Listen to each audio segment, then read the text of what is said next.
What's the deal, YouTube? It's Holy One, and I'm going to be reviewing Microsoft's E3 2018 and my thoughts on how they did.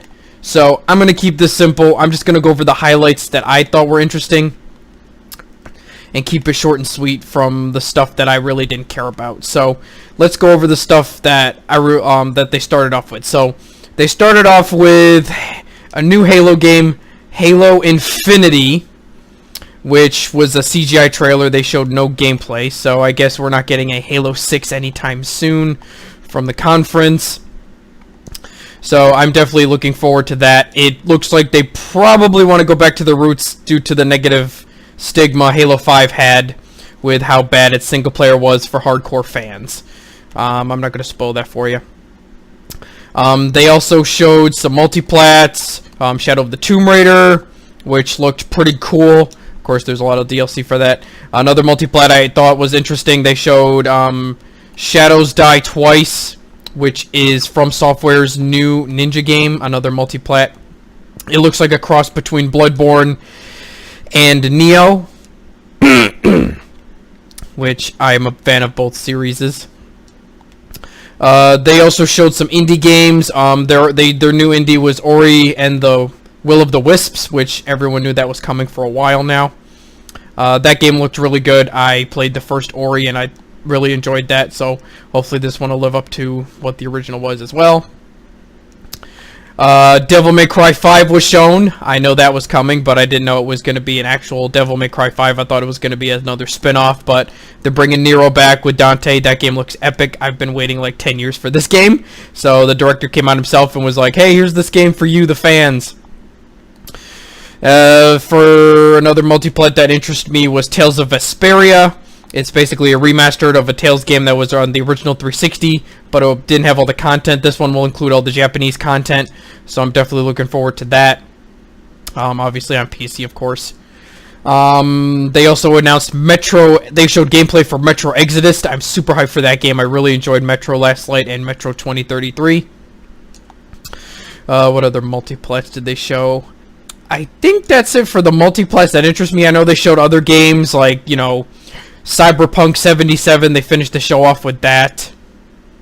And they also showed the Division 2. Don't care.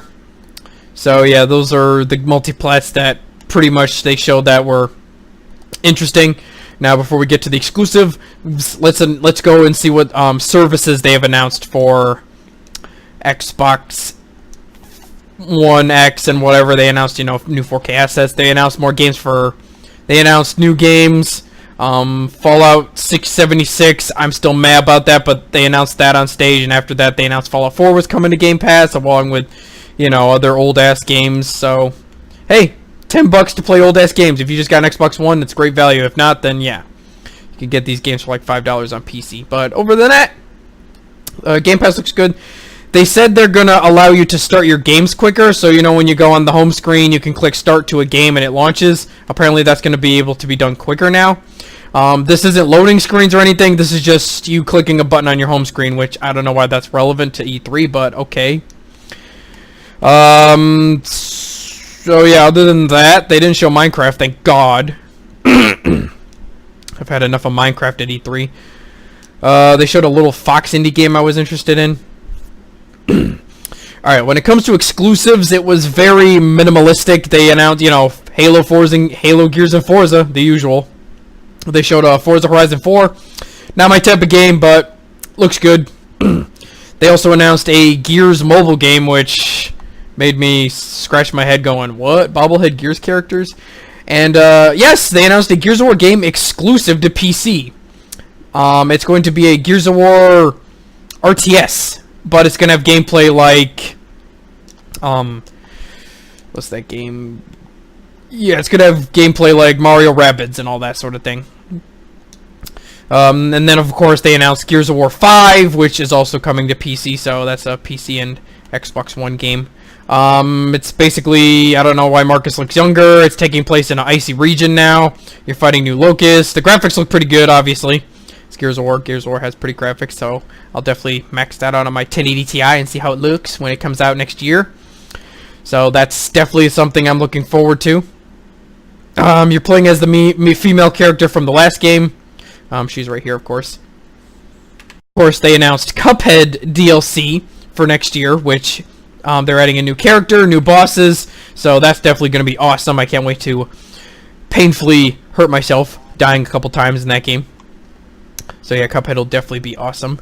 And yeah, that's pretty much that. Ori and the Blind Forest. And they announced, you know, console launch exclusives like PUBG maps and other random stuff. But yeah, they showed me a lot of multiplats I'm looking forward to get me hyped.